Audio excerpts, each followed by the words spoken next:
Hello everyone, कैसे हैं आप सभी। आई होप आप सभी अच्छे होंगे, स्वस्थ होंगे और अपनी तैयारी में लगे हुए होंगे।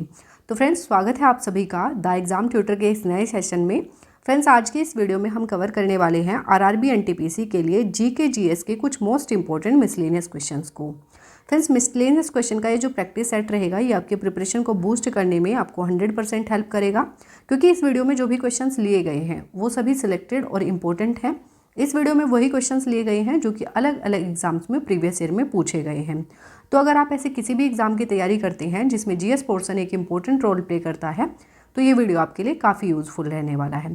तो वीडियो में एंड तक ज़रूर बने रहिएगा। तो चलिए बिना देरी करते हुए बढ़ते अपने क्वेश्चंस की ओर, जिसमें हमारा फर्स्ट क्वेश्चन है, where did Mahatma Buddha give most of his sermons. Mahatma Buddha ने सर्वाधिक उपदेश कहाँ पर दिए थे। तो देखिए फ्रेंड्स, पूछा है क्वेश्चन में कि महात्मा बुद्ध ने सर्वाधिक उपदेश कहाँ दिए थे, तो आंसर हो जाएगा श्रावस्ती। श्रावस्ती में जो है महात्मा बुद्ध के द्वारा सर्वाधिक उपदेश दिए गए थे। और अगर पूछा जाए कि महात्मा बुद्ध ने अपना पहला उपदेश कहाँ पर दिया था, तो आंसर हो जाएगा सारनाथ। महात्मा बुद्ध के द्वारा जो पहला उपदेश दिया गया था वो दिया गया था सारनाथ में। सबसे ज़्यादा उपदेश कहाँ पर दिए गए थे, तो आंसर हो जाएगा श्रावस्ती में। Option A will be the right answer. Next question की तरफ बढ़ते हैं। नेक्स्ट क्वेश्चन है हमारा, who propose the formation of All India Muslim League. अखिल भारतीय मुस्लिम लीग के गठन का प्रस्ताव किसने दिया था। तो देखिए फ्रेंड्स, अखिल भारतीय मुस्लिम लीग के गठन का प्रस्ताव जो है ख्वाजा सलीमुल्लाह खान के द्वारा दिया गया था। किसके द्वारा? ख्वाजा सलीमुल्लाह खान के द्वारा जो है अखिल भारतीय मुस्लिम लीग के गठन का प्रस्ताव दिया गया था। और कब दिया गया था, तो 1906 में दिया गया था। देखिए फ्रेंड्स, 1906 में अखिल भारतीय मुस्लिम शिक्षा सम्मेलन की वार्षिक बैठक हुई थी, जो कि ढाका में हुई थी। कहाँ पर? ढाका में हुई थी। और ढाका के नवाब ख्वाजा सलीमुल्लाह खान, कौन? ढाका के नवाब थे सलीमुल्लाह खान। और इन्होंने एक राजनीतिक पार्टी बनाने का प्रस्ताव रखा था इस वार्षिक बैठक के अंदर, जो कि ब्रिटिश भारत में मुसलमानों की हितों की रक्षा कर सके। और उन्होंने ही सुझाव दिया था कि इस राजनीतिक पार्टी का नाम जो है ऑल इंडिया मुस्लिम लीग रखा जाएगा। तो अखिल भारतीय मुस्लिम लीग या फिर ऑल इंडिया मुस्लिम लीग के गठन का प्रस्ताव किसके द्वारा दिया गया था? सलीमुल्लाह खान के द्वारा दिया गया था। आंसर हो जाएगा हमारा ऑप्शन बी। नेक्स्ट देख लेते हैं। नेक्स्ट क्वेश्चन है हमारा, विच of the following is not a plant hormone. निम्नलिखित में से कौन पादप हार्मोन नहीं है। तो देखिए फ्रेंड्स, जो प्लांट हार्मोन होते हैं, प्लांट हार्मोन कितने टाइप्स के होते हैं, तो प्लांट हार्मोन जो है ये 5 प्रकार के होते हैं। तो देख लेते हैं। पहला है ऑक्सिन, ऑक्सिन। दूसरा साइटोकाइनिन, साइटोकाइनिन। तीसरा है जिब्रेलिन, जिब्रेलिन। चौथा है हमारा एब्सिसिक एसिड, एब्सिसिक एसिड। और 5वां है हमारा इथाइलिन। ये एक गैसियस हार्मोन है। तो ये 5 प्रकार के हार्मोन होते हैं, auxin, cytokinin, gibberellin, abscisic acid और इथाइलिन। तो देखिए फ्रेंड्स, अब ऑप्शन देख लेते हैं। जिब्रेलिन हो जाएगा, ऑक्सिन हो जाएगा, साइटोकाइनिन हो जाएगा। एपिनेफ्रिन जो है ये प्लांट हार्मोन नहीं है, ये एक ह्यूमन हार्मोन है। याद रखिएगा, आंसर हो जाएगा हमारा ऑप्शन सी। नेक्स्ट देख लेते हैं। नेक्स्ट क्वेश्चन है हमारा, विच of the following is a genetic disease. निम्नलिखित में से कौन अनुवांशिक रोग है। तो देखिए friends, genetic disease, genetic disease वो होती हैं जो कि एक जनरेशन से दूसरी जनरेशन में जीन्स के थ्रू ट्रांसफर होती हैं, उन्हें कहा जाता है जेनेटिक डिजीज। अब ऑप्शन देख लेते हैं। तो ऑप्शन में हीमोफीलिया दिया है। हीमोफीलिया जो है ये एक जेनेटिक डिजीज है। थैलेसीमिया भी एक जेनेटिक डिजीज है। और साइजोफ्रेनिया, साइजोफ्रेनिया भी जो है एक जेनेटिक डिजीज है। तो इस क्वेश्चन का आंसर बनेगा हमारा option D, all of these. Next देख लेते हैं। नेक्स्ट क्वेश्चन है हमारा, how many types of digestive enzymes are mainly found in saliva. लार में मुख्यतः कितने प्रकार के पाचक एंजाइम पाए जाते हैं। तो देखिए, ये जो क्वेश्चन है ये डाइजेस्टिव सिस्टम से पूछा गया है। पूछा है कि माउथ में जो सलाइवा होती है उसमें कितने प्रकार के एंजाइम पाए जाते हैं। तो 2 प्रकार के एंजाइम पाए जाते हैं। पहला है सेलिवरी अमाइलेज, सेलिवरी अमाइलेज। इसको टाइलिन भी कहा जाता है। क्या कहा जाता है? टाइलिन भी कहा जाता है।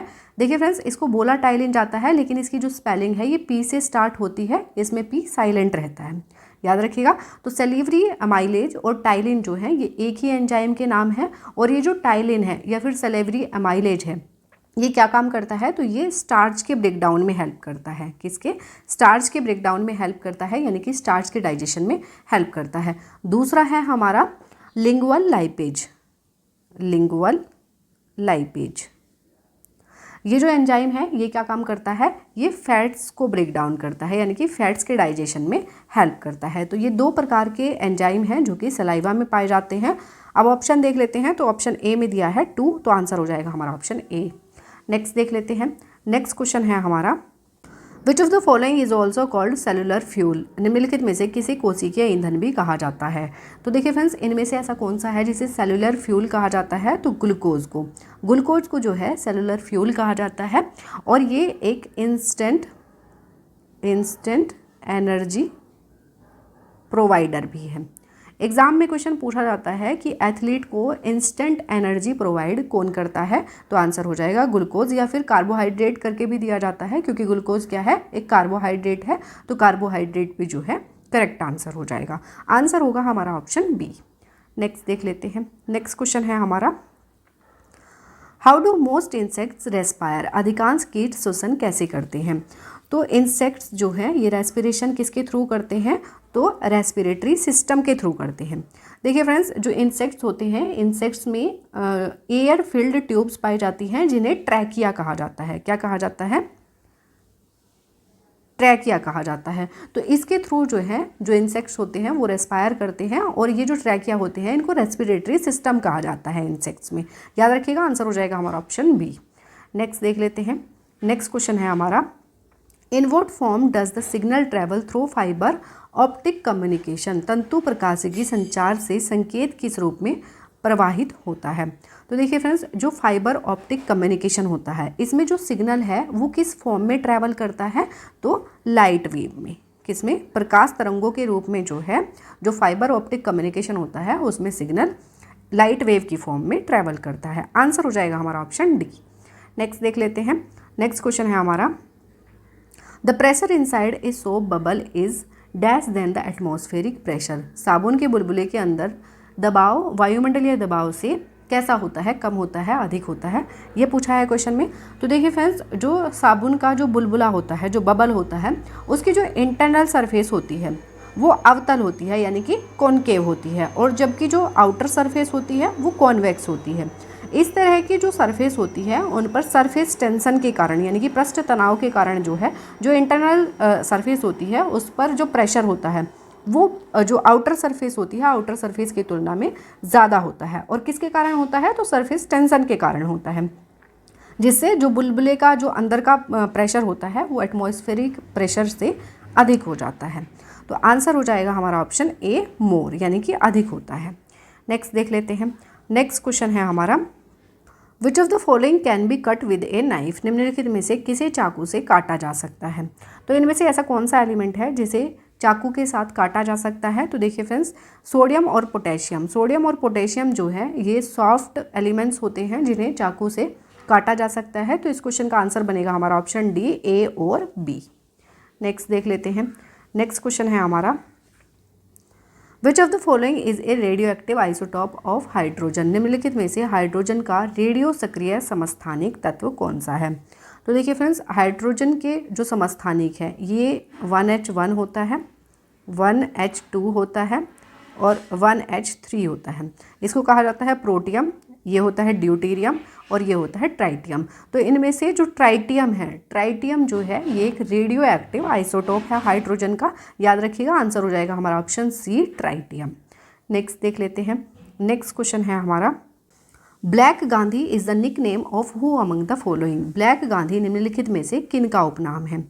तो देखिए फ्रेंड्स, ब्लैक गांधी के नाम से जाना जाता है मार्टिन लूथर किंग को। किसको, मार्टिन लूथर किंग को जो है ब्लैक गांधी के नाम से जाना जाता है।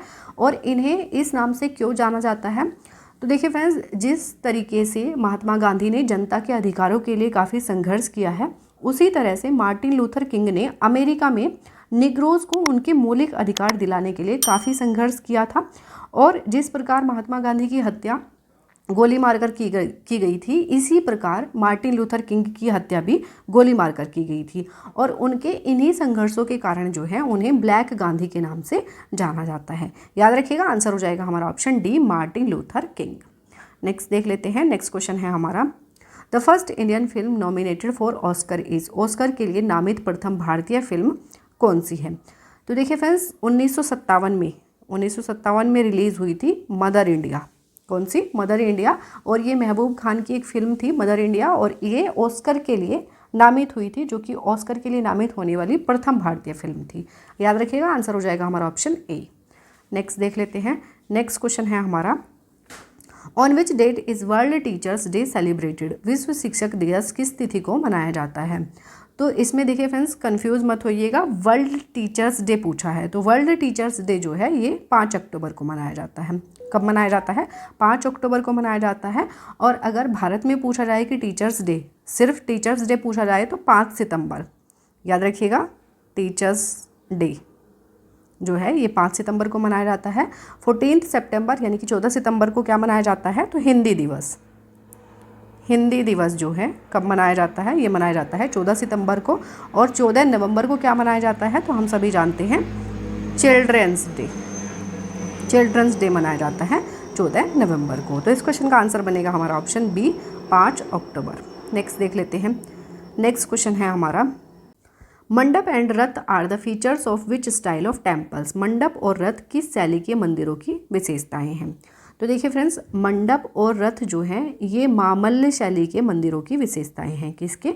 मामल्य शैली के मंदिरों की विशेषताएं हैं। मामल्य स्टाइल को नरसिंह वर्मन स्टाइल भी बोला जाता है। याद रखिएगा, नरसिंह वर्मन स्टाइल भी कहा जाता है। और ये जो शैली है ये पल्लव राजवंश के दौरान विकसित हुई थी, और इसके जो स्मारक हैं, इसके प्रमुख स्मारक महाबलीपुरम में स्थित हैं। याद रखिएगा, आंसर हो जाएगा हमारा option B, Mamallya style.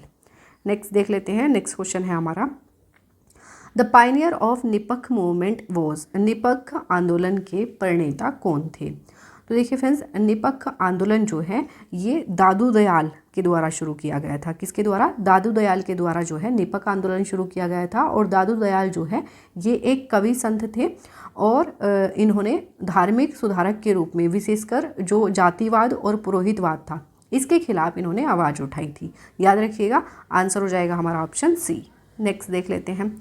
Next question है हमारा, who presented the principle sports is life? खेल ही जीवन है का सिद्धांत किसके द्वारा प्रस्तुत किया गया था? तो देखिए फ्रेंड्स, खेल ही जीवन है का सिद्धांत जो है ये दिया था जॉन डेवी ने। किसने? जॉन डेवी ने जो है खेल ही जीवन है का सिद्धांत प्रस्तुत किया था। आंसर हो जाएगा हमारा ऑप्शन बी। नेक्स्ट देख लेते हैं। नेक्स्ट क्वेश्चन है हमारा, in which year was the system of memorandum of understanding MOU first introduced? समझौता ज्ञापन की पद्धति सर्वप्रथम किस वर्ष शुरू की गई थी? तो देखिए फ्रेंड्स, मेमोरेंडम ऑफ अंडरस्टैंडिंग जिसे MOU कहा जाता है, इसकी जो पद्धति है ये सर्वप्रथम शुरू की गई थी 1987-1988 में। आंसर हो जाएगा हमारा ऑप्शन सी, 1987-88। नेक्स्ट देख लेते हैं। नेक्स्ट क्वेश्चन है हमारा, Rekhi committee is related to which of the following? Rekhi समिति का संबंध निम्नलिखित में से किससे है? तो देखिए फ्रेंड्स, रेखी समिति का संबंध जो है ये अप्रत्यक्ष कर प्रणाली से है। अप्रत्यक्ष कर प्रणाली में सुधार से संबंधित है रेखी समिति, और इसका गठन किया गया था 1992 में। आंसर हो जाएगा हमारा ऑप्शन बी। नेक्स्ट देख लेते हैं। नेक्स्ट क्वेश्चन है हमारा, during which 5-year plan was the राष्ट्रीय महिला कोष एस्टेब्लिश्ड? राष्ट्रीय महिला कोष की स्थापना किस पंचवर्षीय योजना के दौरान की गई थी? तो राष्ट्रीय महिला कोष की स्थापना जो है 8वीं पंचवर्षीय योजना के दौरान की गई थी। कब? 8वीं पंचवर्षीय योजना के दौरान मार्च 1993 में।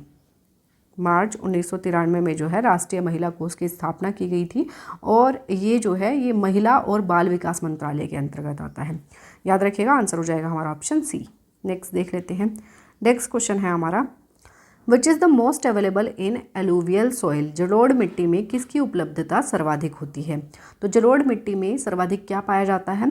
तो देखिए फ्रेंड्स, जो जलोढ़ मिट्टी होती है या एलुवियल सॉइल होती है ये नदियों के द्वारा बहाकर लाए गए तलछटों से बनती है, और ये जो मिट्टी है ये फसलों के लिए काफ़ी सही मानी जाती है, क्योंकि इसमें पोटास और चूने की मात्रा काफ़ी ज़्यादा होती है। तो आंसर हो जाएगा हमारा ऑप्शन बी, पोटास। क्या पाया जाता है इसमें? सबसे ज़्यादा पोटास पाया जाता है।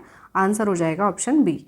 नेक्स्ट देख लेते हैं। नेक्स्ट क्वेश्चन है हमारा, mount Harriet is the highest peak of? Mount Harriet किसकी सबसे ऊंची चोटी है? तो माउंट हैरियट जो है ये साउथ अंडमान यानी कि दक्षिणी अंडमान की सबसे ऊंची चोटी है माउंट हैरियट। आंसर हो जाएगा ऑप्शन बी। नेक्स्ट क्वेश्चन की तरफ बढ़ते हैं। नेक्स्ट क्वेश्चन है हमारा, Brahmani and Vaitarani are tributaries of which of the following rivers? Brahmani एवं वैतरणी निम्नलिखित में से किसकी सहायक नदी है? तो ब्राह्मणी और वैतरणी जो है ये महानदी की सहायक नदियां हैं। किसकी? महानदी की सहायक नदी हैं ब्राह्मणी एवं वैतरणी। आंसर हो जाएगा हमारा ऑप्शन बी। नेक्स्ट देख लेते हैं। नेक्स्ट क्वेश्चन है हमारा, which disease is caused by increase in the amount of arsenic in water? जल में आर्सेनिक की मात्रा में वृद्धि होने से कौन सा रोग होता है? तो जल में आर्सेनिक की मात्रा में वृद्धि होने से रोग होता है ब्लैक फुट। कौन सा? ब्लैक फुट रोग हो जाता है अगर जल में आर्सेनिक की मात्रा ज़्यादा हो तो। आंसर हो जाएगा हमारा ऑप्शन बी। नेक्स्ट देख लेते हैं। नेक्स्ट क्वेश्चन है हमारा, where is the headquarters of the central pollution control board? केंद्रीय प्रदूषण नियंत्रण बोर्ड का मुख्यालय कहाँ पर स्थित है? तो देखिए फ्रेंड्स, केंद्रीय प्रदूषण नियंत्रण बोर्ड, जिसे सेंट्रल पॉल्यूशन कंट्रोल बोर्ड भी कहा जाता है या CPCB भी कहा जाता है, इसका जो मुख्यालय है ये है न्यू दिल्ली में, नई दिल्ली में है केंद्रीय प्रदूषण नियंत्रण बोर्ड का मुख्यालय।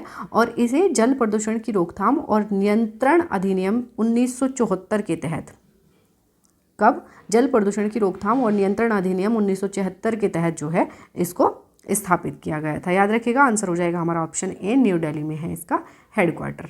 नेक्स्ट देख लेते हैं। तो नेक्स्ट जो है ये हमारा क्वेश्चन ऑफ द डे है और इस क्वेश्चन का आंसर आपको कमेंट बॉक्स में कमेंट करके देना है। तो देख लेते हैं कौन सा क्वेश्चन है। विच of the following is not an electromagnetic wave? निम्नलिखित में से कौन एक विद्युत चुंबकीय तरंग नहीं है? ऑप्शंस हैं sound wave, light wave, radio wave या फिर माइक्रोवेव।